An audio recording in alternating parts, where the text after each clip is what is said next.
Good evening and welcome to NTD News. I'm Stephanie Cox. Here are today's top stories. Just a day after thousands of Americans took to the streets in Washington to call for an end to communism in Cuba, some high-profile conservatives hold the first public rally on Capitol Hill since January 6th. And the January 6th committee holds its first hearing. 4 police officers describe their experience. Meanwhile, Republican lawmakers are trying to get answers from the Department of Justice about the treatment of imprisoned suspects. The first warrant for a Texas Democrat who fled the state. He flew back to Texas last week but returned to D.C. soon after. New guidance from the CDC. Now the agency says even vaccinated individuals should wear masks in some indoor settings. Details coming up. And villagers in flood-hit areas of central China spent days fortifying river embankments, only to have the dikes destroyed by Chinese authorities.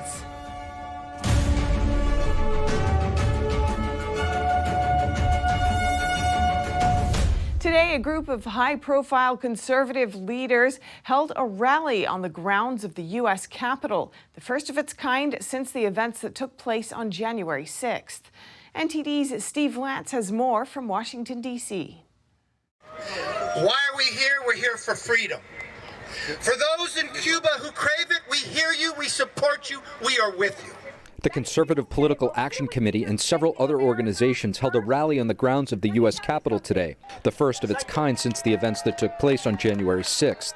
The theme of the rally was Cuba Libre, freedom for Cuba. Freedom-loving people everywhere rely on America. They rely on our economy. They rely on our power when we project strength and human rights. Republican legislators attending the rally said that this moment in history is important to show the Cuban people that they have the support of the free world. Well, it's important that the Cuban people that are fighting for freedom and liberty understand America's behind them. Cuba, so close to the United States, we need to support these people. We're going to stand up for what we believe in, and we're going to help people across the world get the freedom that they all deserve. We believe in it here. We're blessed with it here. Thank God for our forefathers, and we're going to fight around the world to make sure it happens. And I believe evil regimes, tyrannies will fall. They are illegitimate, they are corrupt, and highlighting liberty is powerful in its transformative power. Yesterday, there was a large-scale demonstration in March that attracted thousands of Americans from all across the country to voice their support for the Cuban people.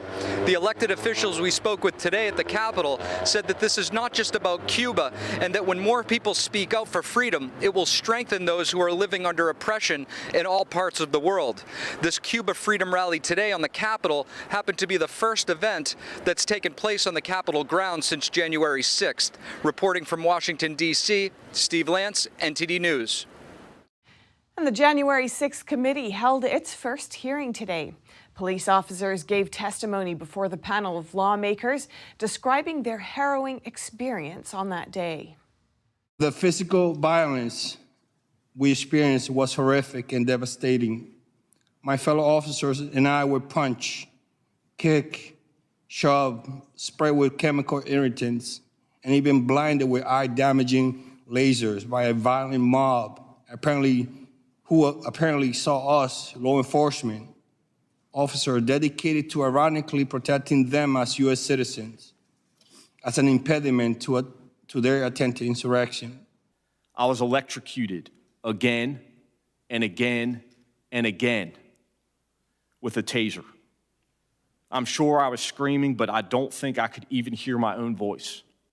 4 officers testified at the congressional hearing. It's the first one held by the Select Committee to investigate the January 6th attack on the U.S. Capitol. This 9-person committee is headed by Chairman Benny Thompson, along with 6 other Democratic lawmakers. Also on the committee are 2 Republicans, Liz Cheney and Adam Kinzinger. Both were asked to serve on the panel by House Speaker Nancy Pelosi. If those responsible are not held accountable, and if Congress does not act responsibly, this will remain a cancer on our constitutional republic, undermining the peaceful transfer of power at the heart of our democratic system. House Minority Leader Kevin McCarthy last week withdrew his GOP picks to the panel after Pelosi refused to confirm 2 Republican lawmakers to the committee. On Tuesday, just before the hearing, McCarthy blamed Pelosi for not being well prepared for January 6th. We now have a committee that all of America wants to know the answers to. Why were we ill prepared for that day, and how can we make sure that it will never happen again? But unfortunately, Speaker Pelosi will only pick on people onto the committee that will ask the questions she wants asked. Most Republicans in Congress want to move on from January 6th, arguing that the incident has been heavily scrutinized so far. Pelosi and other Democrats, however, have argued that the panel is needed because it will thoroughly investigate the incident. Some people are trying to deny what happened, to whitewash it, to turn the insurrectionists into martyrs. For months, Democrats alleged that an officer, Brian Sicknick, was killed during the Capitol breach. However, it was later revealed by the D.C. Medical Examiner's Office that he died from natural causes. The office said he suffered 2 strokes a day after the breach. Several Trump supporters died during the incident, including Ashley Babbitt, a U.S. Air Force veteran who was shot and killed by an unnamed officer. Republican lawmakers are doubling down on their efforts to get answers from the Department of Justice about the treatment of imprisoned January 6 suspects and related investigations. Their event also met with pushback from protesters. It's unbelievable to me that the Department of Justice will not let us in their lobby to even answer our questions. Concerned about the mistreatment of January 6th prisoners, Reps Gomert, Gates, Green, and Gosar sent a letter last week to AG Merrick Garland, requesting a meeting Tuesday afternoon to discuss questions they say they've asked for months, but have had no reply. And they've been ignored. They've not just been ignored by the Department of Justice. We've asked questions of other agencies about other issues. They've all gone ignored. Some protesters, including BLM supporters, pushed back against the speeches, one whistling loudly and calling out. They're my problem. They're my problem. But we still need to know, do we have political prisoners here in America or not? Some are being held without bail. Some are reportedly being held in solitary confinement for no rational reason. The Department of Justice says more than 500 people have been arrested in connection to the January 6th incident so far. Lawyers and family members of the suspects say some of them are facing abuse behind bars. Antifa and BLM set fires to this country for months, and we did not see an interest from federal law enforcement in those claims. But now there are Americans all over this country who are being harassed, who are being targeted by law enforcement. Lawmakers are asking the DOJ for full transparency and to release all the 14,000 hours of raw footage that they have from surveillance cameras on January 6th. The press conference ended earlier than scheduled due to the protesters.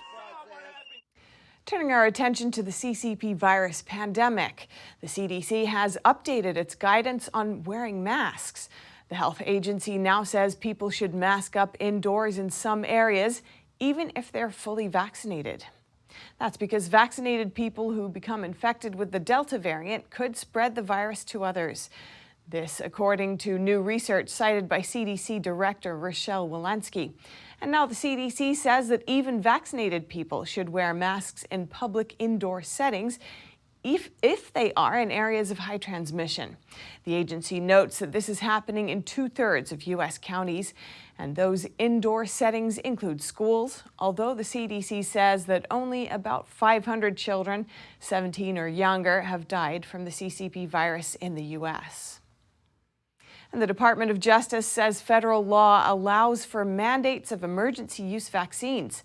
The first major federal agency is now requiring its employees to get the shot. NTD's Grace Coulter has the story. The current COVID vaccines are under emergency use authorization and haven't been fully approved by the FDA. So is it legal to mandate such vaccines? Well, on Monday, the Department of Justice weighed in on the issue and concluded in an opinion that it is legal. The DOJ's Office of Legal Counsel said that the law concerning emergency use authorizations, or EUAs, does not prohibit public or private entities from imposing vaccine requirements, even when the only vaccines available are those authorized under EUAs. This comes after the U.S. Department of Veterans Affairs announced its healthcare employees will be required to get vaccinated or risk being fired, making it the first major federal agency to mandate vaccines. However, ethical concerns about mandating EUA vaccines still remain. Dr. Robert Malone, bioethicist and inventor of the mRNA technology, argues that the way the mRNA COVID vaccines are advertised and mandated crosses both ethical and legal lines because they're still experimental. He told American thought leaders earlier this month that he believes it violates the common rule in the Code of Federal Regulations, which states there must be full and complete disclosure of risks in plain language, informed consent, and no forms of coercion before taking an emergency use authorization product, such as the COVID vaccines. So far, the DOJ has not addressed this issue. Grace Coulter, NTD News. There's a much-anticipated abortion case that the Supreme Court won't hear for a few months. Despite this, hundreds of lawmakers from multiple states are asking the court to overturn Roe v. Wade. NTD's Miguel Moreno has that story.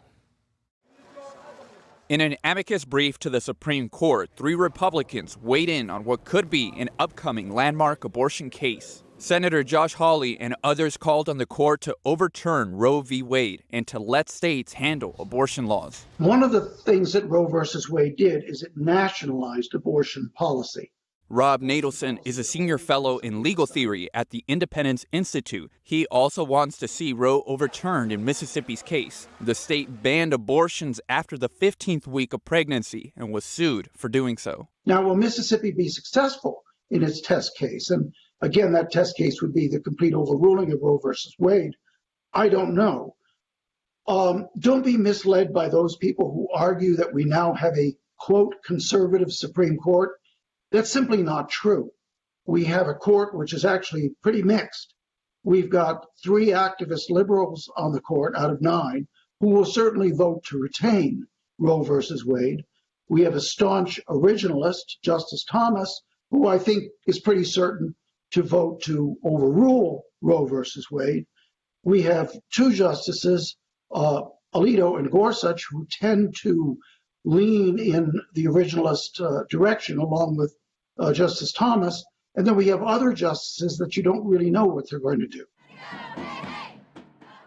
On top of that, Nadelson says Chief Justice Roberts has expressed a desire to avoid overruling precedents. But hundreds are formally asking the court to do just that. More than 300 lawmakers have signed up to support a pro-life amicus brief similar to the 3 senators, expected to be submitted this week. Miguel Moreno, NTD News. More updates on the Texas Democrats who fled their state over the voting bill. The first arrest warrant has been issued for one of the lawmakers. NTD's Allison Lee has the latest. Texas House Speaker Dade Phelan signed an arrest warrant for Democratic state lawmaker Philip Cortez on Sunday. Phelan directed the House Sergeant-at-Arms to take Cortez into custody and bring him, quote, before the bar of the House at once. House rules would then compel the Democratic lawmaker to attend the House session, but the Sergeant-at-Arms lacks jurisdiction outside the state. Cortez was among the 59 Democrats who fled Texas earlier this month. He returned briefly last week to discuss the voting bill with Republicans. His fellow Democrats in D.C. criticized him for this, but Cortez flew back to D.C. over the weekend, saying the talks have not produced progress. Phelan said that Cortez had irrevocably broken my trust and the trust of this chamber. Cortez promised his House colleagues that he would return. Instead, he fled the state. 57 Texas Democrats remain in D.C. Allison Lee, NTD News. Arizona senators issued new subpoenas to Maricopa County demanding that more items be turned over to election auditors because the county is refusing to turn over some items previously demanded by the Senate. And lawmakers from more states are calling for audits similar to the one in Arizona. NTD's Don Ma has the story. Arizona State President Karen Fann and Senator Warren Peterson are demanding ballot envelopes, voter records, and routers or router images from Maricopa County's Board of Supervisors. The board was also told to appear at the Arizona State Capitol for a hearing on August 2nd. A spokesman for the board says the county has already turned everything over that competent auditors would need to investigate the election. But officials previously refused to provide some items that were subpoenaed for the audit. The board says it will review the subpoenas with their legal team and respond in the coming days. The audit liaison, former Arizona Secretary of State Ken Bennett, says he might step down from the audit after being blocked from entering audit facilities last week. He says he was kept away because he shared data from the audit that got leaked to the press. Bennett says he apologized to Senate President Karen Fann and the Senate for revealing the information. Fann says Bennett is still a valuable asset to the audit, and Bennett says he remains committed to it. Florida State Representative Anthony Sabatini wants a full forensic audit in 5 Florida counties. Sabatini, who announced plans to run for Congress, says the audits are to protect elections. Lawmakers in Pennsylvania, Georgia, Texas, and Wisconsin are now calling for their states to conduct forensic audits, following the one in Arizona. Don Ma, NTD News. And this just in, Twitter appears to have suspended several accounts dedicated to 2020 election audits. When trying to access the Maricopa County audit, the audit war room, and other accounts dedicated to audits in Arizona, Wisconsin, Nevada, Pennsylvania, Michigan, and Georgia, Twitter wrote, account suspended. The Maricopa County audit account had nearly 100,000 followers, and the war room account had over 40,000. And child sex trafficking continues to be an epidemic in the U.S. One organization in Texas is working with law enforcement to rescue children from sex trafficking. They say the crisis at the southern border has made matters worse. NTD's Jason Perry has more. Samuel Hall, the president of Patriots for America Militia, or PFA, says the CCP virus is not the only crisis we're facing.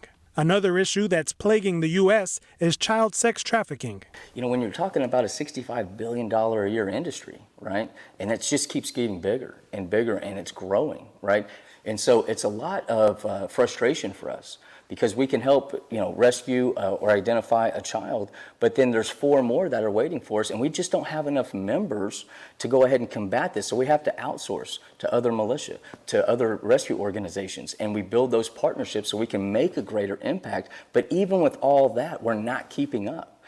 He explains why child sex trafficking is so rampant and can go unchecked. When our undercover was in Allen, in that brothel in Allen, Texas. It was about a month and a half later that the mayor per tem was arrested on child pornography charges with attempt to distribute. And when people ask me, how are these places able to operate with such impunity? Well, who are the customers? Who's the ones that are perpetuating it? Who are the ones that are covering for them? Who are the ones that are allowing them to keep operating with such impunity? It's the people that are in power. He says it's only gotten worse with the recent rise in illegal immigration. Dallas police estimate that approximately 400 underage girls are sex trafficked every night in the Texas city. Hall gave some stern advice for parents. One of the biggest things I think parents can do is get on their kids' phones and get rid of apps like Snapchat. Get rid of it, because that's the #1 app that traffickers use, other than Facebook and social media, Instagram. But they use it all the time.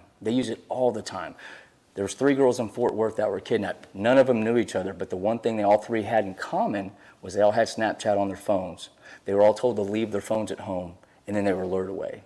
He says part of the problem his organization is facing when the girls are rescued is that there aren't many places for them to go. And if they are handed back over to the state, it is likely that they will become victims of sex trafficking again. Hall said that if anyone wants to help the rescued children, they can donate to treasuredvesselsfoundation.org, which provides safe communities that restore survivors of sexual exploitation. Jason Perry, NTD News. Canadian border guards and customs officials are set to go on strike. They voted on the move today, which is just a few days before the U.S.-Canada border opens.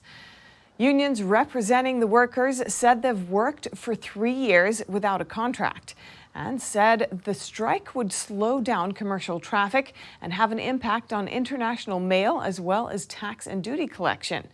But Canada's border agency said 90% of the employees are considered essential. That means they would still have to work if they go through with the strike. A union president said they're grappling with widespread harassment issues. That's while the border agency expects the workers to continue doing their jobs as they have throughout the pandemic. And an economist from China says he's learning more about his home country from a New York-based Chinese dance company. He shares his experience seeing the performance, which seeks to revive China's traditional culture, even though it can't perform there. We bring you the story from Stamford, Connecticut. I saw a long-lost art that we aren't able to see in China. These arts are so perfect, but innovative, surprisingly. When I saw it, I was really excited from the bottom of my heart. In some scenes, I didn't cry, but I did wipe away some tears. My companion also saw me wiping tears away. It was really moving. Mr. Dong saw Shen Yun in Connecticut on Saturday. Shen Yun travels the world performing with a mission to revive China's 5,000 years of culture. They've been doing it for 15 years. But there's one place they can't go, China. Mr. Dong came from China 2 years ago. He says he's saddened he can't see his own country's cultural heritage within its own borders. The culture that Shen Yun showed us today is the culture that we as the people accumulated and passed down for thousands of years. But it's been completely destroyed at the hands of the Chinese Communist Party. I feel very delighted today that I could see our culture, but I am also saddened because we have to go overseas to be able to see our true culture. Shen Yun draws inspiration from ancient Chinese culture, which is believed to be divinely inspired. Mr. Dong says he was deeply moved by the show's inner meaning. It also allows us to see the kingdom of God. It also allows us to see that, as ordinary people, we want to become people in the kingdom of God. The performance shows us that we have this path to yearn for. He added that he sees hope and a future for China. There will be a future for our nation, but the premise is to disintegrate the Chinese Communist Party, or CCP. Disintegration of the CCP will bring our nation, our country, a better future, just like the beauty presented through Shen Yun. Mr. Dong expressed his deep gratitude to Shen Yun for allowing the world to see what China was before communism. Shen Yun Performing Arts will show next in Colorado Springs from July 27th to 29th. NTD News, Stamford, Connecticut. Up next, gymnastics superstar Simone Biles withdraws from the Games in Tokyo. Meanwhile, the country is struggling with new CCP virus cases, but the Prime Minister wants to keep the events going. And a restaurant in New York City wins a Guinness World Record for the world's most expensive French fries. The dish features a variety of truffle products and other luxury ingredients. More in just a moment here on NTD News.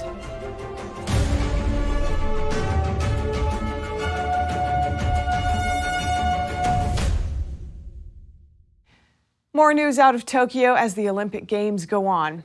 One of the U.S. team's top athletes leaving mid-competition, and Japan's Prime Minister saying he is not concerned about rising virus cases. Tokyo reported almost 3,000 new virus cases on Tuesday, the most since the start of the pandemic. Less than 20 of those were reported at the Olympic Village.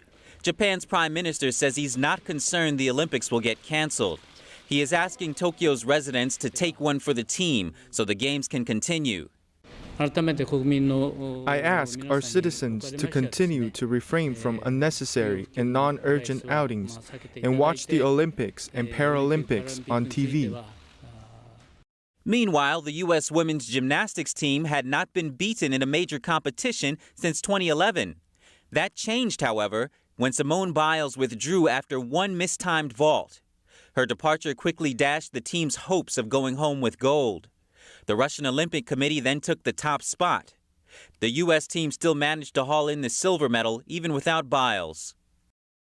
17-year-old Lydia Jacoby is the first ever Alaskan native to win an Olympic swimming gold medal. I'd just like to say that I'm so proud to be here representing the United States, as well as my state of Alaska. If the games had taken place last year as scheduled, Jacoby might not have been able to take part.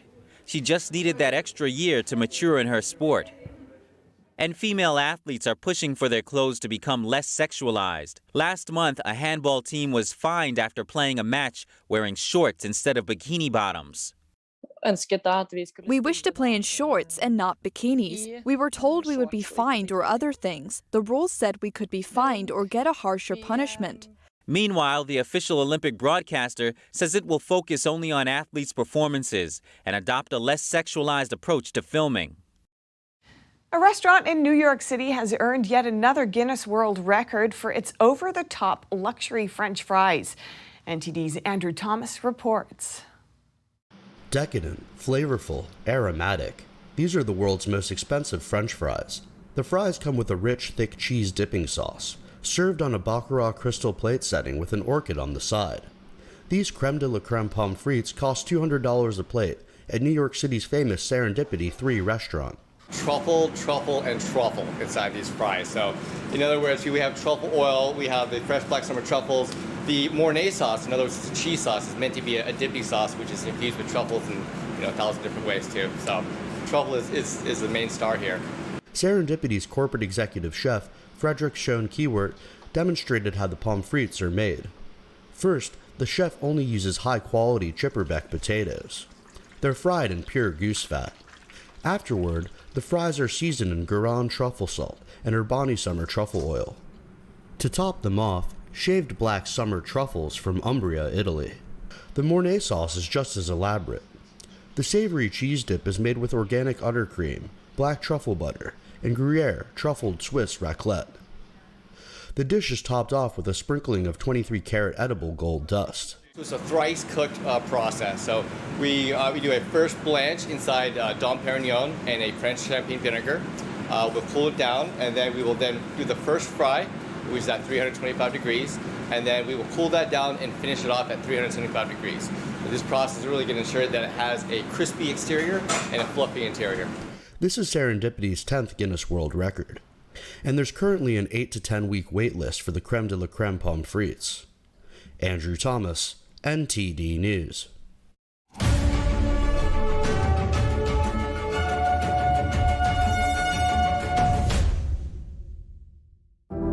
Secure, the true solution for your digital privacy and security. Secure is a private and secure messaging and email solution hosted in Switzerland, using military-grade encryption and Swiss privacy laws, giving you true privacy. Secure is 100% private and does not collect or sell any of your personal data. Secure's Helix technology connects you securely to our Swiss servers without the need of a VPN, guaranteeing privacy and security for all your communications. Secure Messenger doesn't require your phone number or any personal data that hackers target. Chat by Invites allows you to chat privately and securely with anyone outside of your secure network without the need for others to download Secure. Secure Send offers you a private and secure way to email anyone outside of Secure. You won't find this level of privacy or security on any other email or instant messaging application. Visit secure.com. Regain and protect your privacy today. Okay, Dad. 1, 2, 3.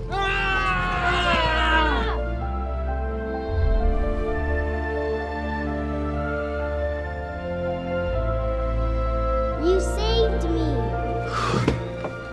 Dad?